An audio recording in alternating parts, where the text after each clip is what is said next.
કેશુભાઈ પટેલને લઈને ઘણી બધી વાત આપણે આગળ પણ કરવાના, પણ કેશુભાઈ પટેલને જ્યારે મોડી પણ એ હિંમત આવી કે ના,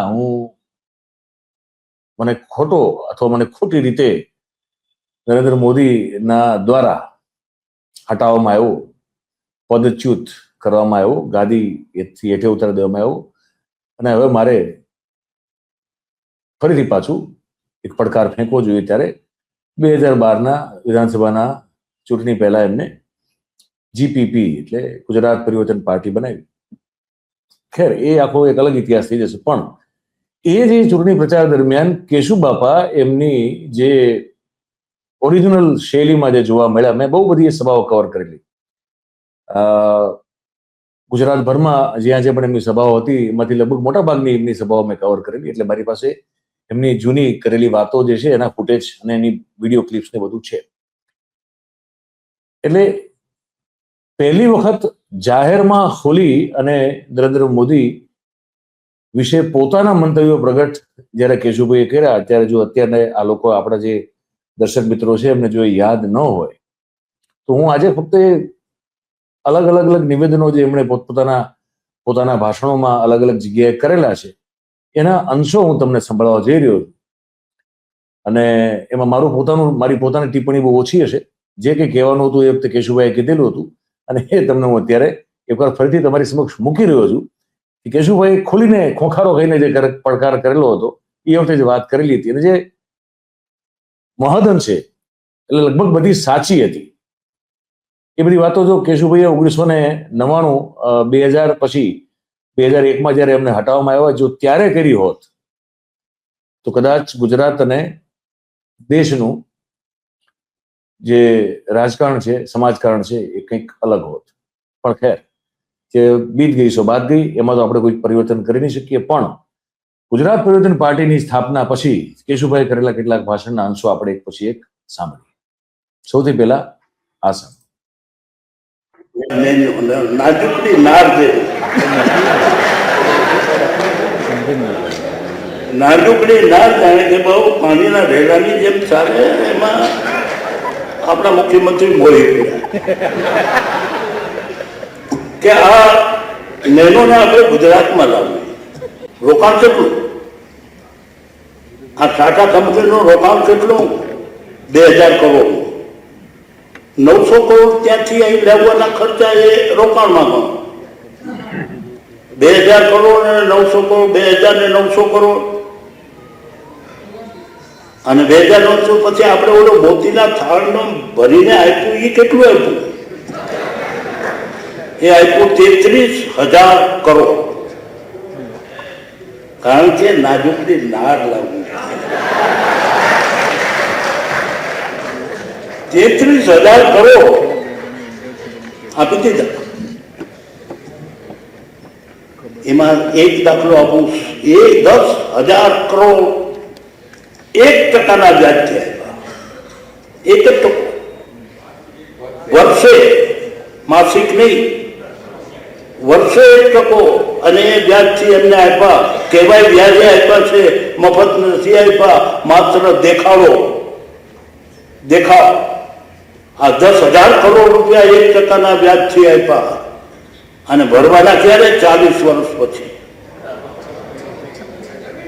હા, એક દાખલો પ્રજાના પૈસાનો કેવો દુર્વ્યય છે, પોતાની જાતને મહાનતા બતાવવા માટે આ બતાવાઈ રહ્યું છે. પ્રજાનો પૈસાનો દુર્વ્યય ઘણો મોટો. હું ટાઈમ્સ મેગેઝિનમાં મારો ફોટો આવી જાય. આ ફોટો આવે છે, હું ઘણો મહાન.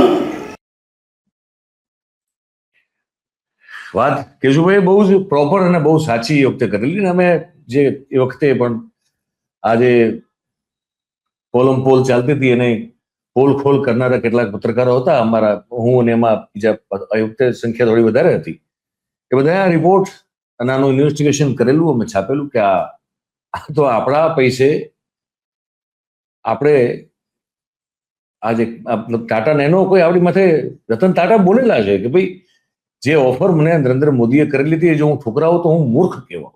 શું કામ? તો કે 33,000 કરોડ રૂપિયા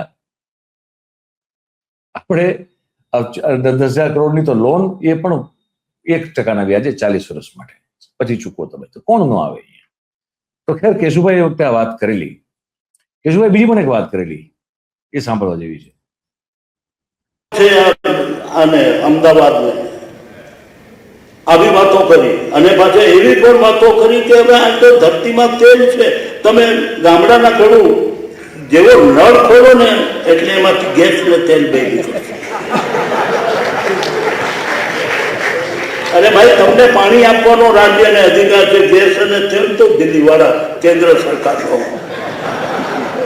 અધિકાર વાળી વાત છે. ગપ્પાબાજી ચલાવવી, બેફામ લોકોને મૂર્ખ બનાવવાની કોશિશ કરવી, અને લાંબા સમય મૂર્ખ આખા સમાજને કરી શકાતું નથી. માટે પ્રજામાંથી હવા ઉઠી છે કે બદલો. ખેર, લાંબા સમય માટે મૂર્ખ બનાવવામાં સફળ ગયા છે, એમાં ના નથી. એટલે કેશુબાપાની વખતે આશા હતી, પણ એ આશા ઠગારી નીકળી. એની પાછળના ઘણા બધા કારણો હતા. હું માનું છું કે દિલીપભાઈએ 2 દિવસ પહેલા એક કાલચક્રમાં જ વિડીયો બનાવેલો, અને એમાં ગોરધનભાઈ ઝડફિયાને લઈને એમને એક 10-15 મિનિટની આખી પ્રસ્તુતિ કરેલી હતી. જો મિત્રોએ ન જોયું હોય તો એ લોકોએ એ વિડીયો શોધીને જોઈ લેવો જોઈએ. હવે આગળ કેશુભાઈ વાત કરે છે, એ પણ બહુ ઇન્ટરેસ્ટિંગ છે. એ વખતે કરેલી પણ રિલેવન્ટ છે. આ બધી વસ્તુ રિલેવન્ટ છે અત્યારે, પણ આમાં કોઈ ફેરફાર નથી. એટલા માટે આ તમે સાંભળો. વ્યક્તિ કોણ તમે જાણો છો? બધું મારું.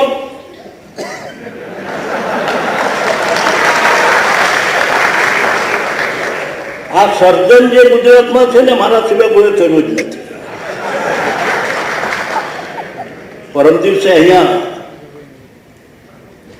અમદાવાદની અંદર કાર્યક્રમ, થોડા ગરીબો માટે મકાનો બંધાયા, અને બંધાયણની અંદર પ્રવચન કરતા કહ્યું નરેન્દ્રભાઈ મુખ્યમંત્રીએ, અને પ્રવચન કરતા એમ કહ્યું કે આ ગુજરાતની અંદર મારા સિવાય 45 વર્ષ સુધી કોઈએ આ મકાનો બાંધ્યા જ નથી ગરીબો માટે. હું જેટલું બાંધનારો છું, પોતે પોતાની જાતને પીઠ પાછળ થપ થપાવીને અને જાહેર કરે કે હું કેવો મહાન. કોઈ બીજા તો છે જ નહીં. એટલે અમને એમ થયું જરા આંકડા તો કાઢીએ. આ ગુજરાતની અંદર આ આપણા 3-4 વર્ષના શાસનમાં 50,000 ગરીબો માટે મકાન બંધાયા. આ તમારા 100-200 નહીં.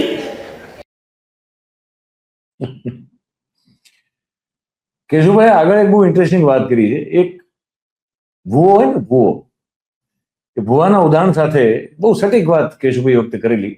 નરેન્દ્ર મોદી સાહેબની જે માનસિકતા છે એને પ્રતિબિંબિત કરતી, રિફ્લેક્ટ કરતી એ સામે. ઘરમાં દાખલા લઈ મંડો ધૂનમાં બોલવા માંડો કે ડેર હું કેવો મહાન, ડેર બાંધું, ડાકણ બાંધું.